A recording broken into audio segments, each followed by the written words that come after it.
الحمد للہ رب العالمین والصلاة والسلام علی سید الانبیاء والمرسلین اما بعد۔ آج میں ایک مسئلہ اختلافی بیان کروں گا۔ وہ مسئلہ ہے طلاق ثلاثہ، جس میں علماء دیوبند اور اہل حدیث علماء کا اختلاف ہے۔ لیکن اس سے پہلے اگر آپ لوگ ہمارے چینل پر نئے ہو تو لہٰذا ہمارا چینل سبسکرائب کریں۔ اس چینل میں ایک آپشن ہے لائیو پروگرام کا، آپ کے سبسکرائب کرنے سے وہ کھل جائے گا، کیونکہ ابھی تک ہمارا سبسکرائبر پورا نہیں ہے، تو لہٰذا آپ ہمارا چینل سبسکرائب کریں تاکہ لائیو آپشن کھل جائے۔ طلاق کی ثلاثہ پر ہم دونوں موقف بیان کریں گے۔ نمبر 1، دیوبند کا موقف۔ علماء دیوبند کہتے ہیں ایک ہی مجلس کی 3 طلاقیں 3 شمار ہوتی ہے، اور اہل حدیث علماء کا موقف یہ ہے ایک مجلس کی 3 طلاقیں 1 شمار ہوتی ہے۔ یہ دونوں کا موقف ہے۔ اب ہم علماء دیوبند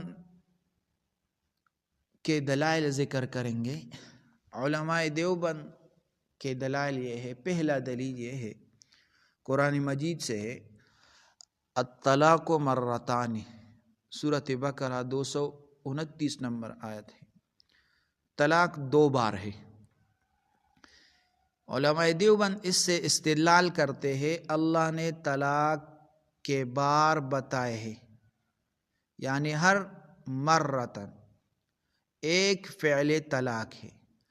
اگر شخص 3 بار طلاق دے دے تو تینوں مرتان یعنی مرات پوری ہو گئی۔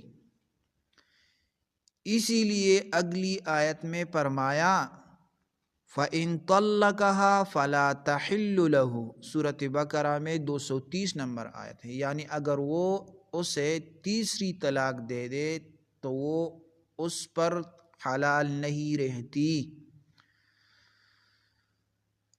اس میں نکتہ یہ ہے، اگر 3 کو 1 مان لیا جائے تو قرآن کی یہ ترتیب ٹوٹ جاتی ہے۔ اس لیے علماء دیوبند کہتے ہیں کہ ایک مجلس میں 3 طلاقیں دینا یہ 3 شمار ہوں گے۔ دوسری دلیل حدیث عمر فاروق، یہ سب سے مضبوط دلیل ہے۔ صحیح مسلم میں یہ حدیث موجود ہے۔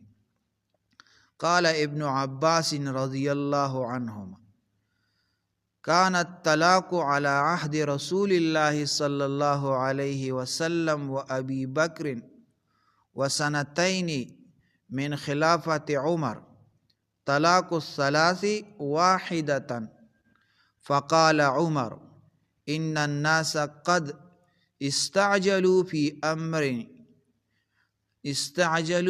امر قد كانت لهم فيه اناتن فلو امضيناه عليهم فامضاه عليهم۔ مسلم کی حدیث ہے 1472۔ ابن عباس رضی اللہ تعالیٰ عنہ کہتے ہیں کہ نبی علیہ الصلاۃ والسلام ابو بکر اور عمر کے ابتدائی 2 سال تک 3 طلاق 1 شمار ہوتی تھی۔ پھر عمر رضی اللہ عنہ نے فرمایا لوگ اس مسئلے میں جلدی کرنے لگے ہیں، اس لیے بہتر ہے کہ اسے ان پر نافذ کر دیا جائے۔ پھر عمر رضی اللہ تعالیٰ عنہ نے اسے 3 ہی نافذ کر دیا، یعنی 3 طلاقیں نافذ کر دیا۔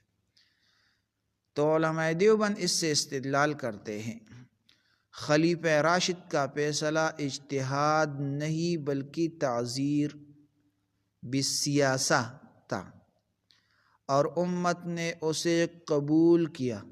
نمبر 2، ابن عباس نے عمر رضی اللہ تعالیٰ عنہ کے فیصلے کے بعد کبھی رجوع نہیں کیا۔ نمبر 3، پوری امت کا اسی پر اجماع ہو گیا۔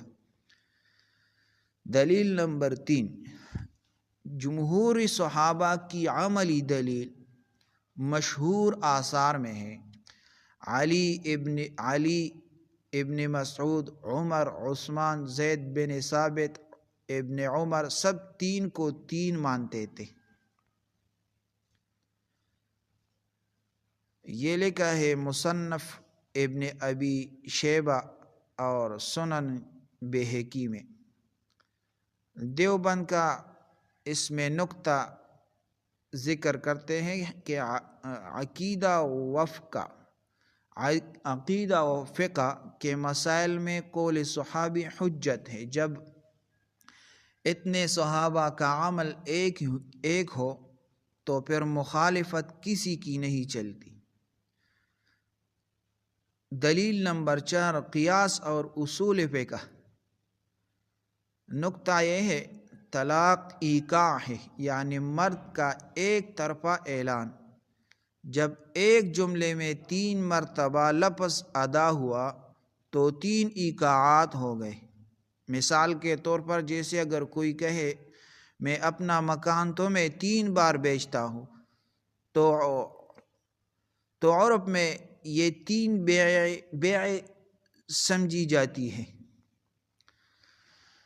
یہ تو علماء دیوبند کے دلائل اور ان کے موقف تھا۔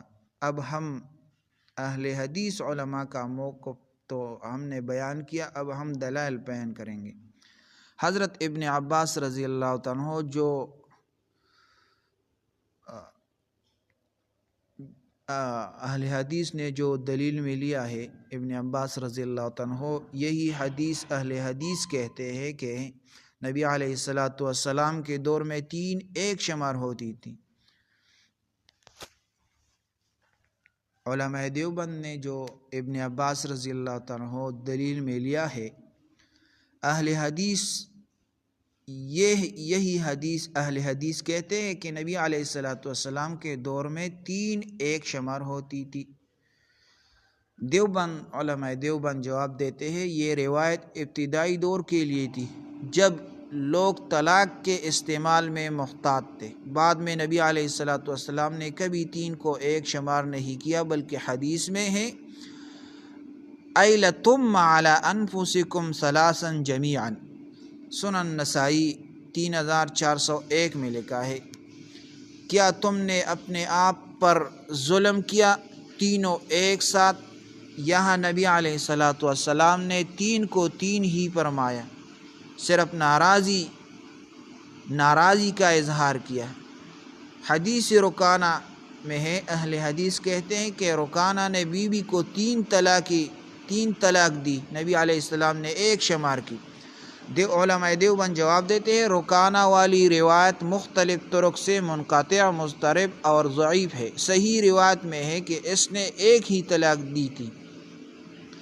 حوالہ ابن تیمیہ نے بھی اسے مختلف قرار دیا۔ فتاوی میں لکھا ہے اہل حدیث کی عقل سے دلیل 3 کو 3 ماننا سختی ہے، اسلام سہولت چاہتا ہے۔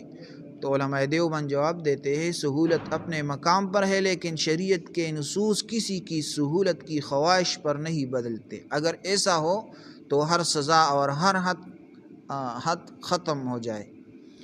دیوبند کا موقف کیوں زیادہ مضبوط ہے؟ تو پوری امت 1400 صدیوں سے اسی پر ہے، 3 ہے۔ صحابہ کا عمل اسی پر تھا۔ عمر کا فیصلہ اجتہاد نہیں، شریعت کی تطبیق ہے، جسے منسوخ نہیں کیا جا سکتا۔ حدیث رکانہ غیر ثابت ہے۔ قرآن کی آیات طلاق کی ترتیب 3 مرحلوں میں بتاتی ہے، ایک نہیں۔ نبی علیہ السلام نے کبھی اعلان نہیں کیا کہ آج سے 3 ایک ہوگی۔ تو یہ ایک اختلافی مسئلہ ہے، یہ سن لے اور دوسروں کے ساتھ شیئر کرے۔ جزاکم اللہ۔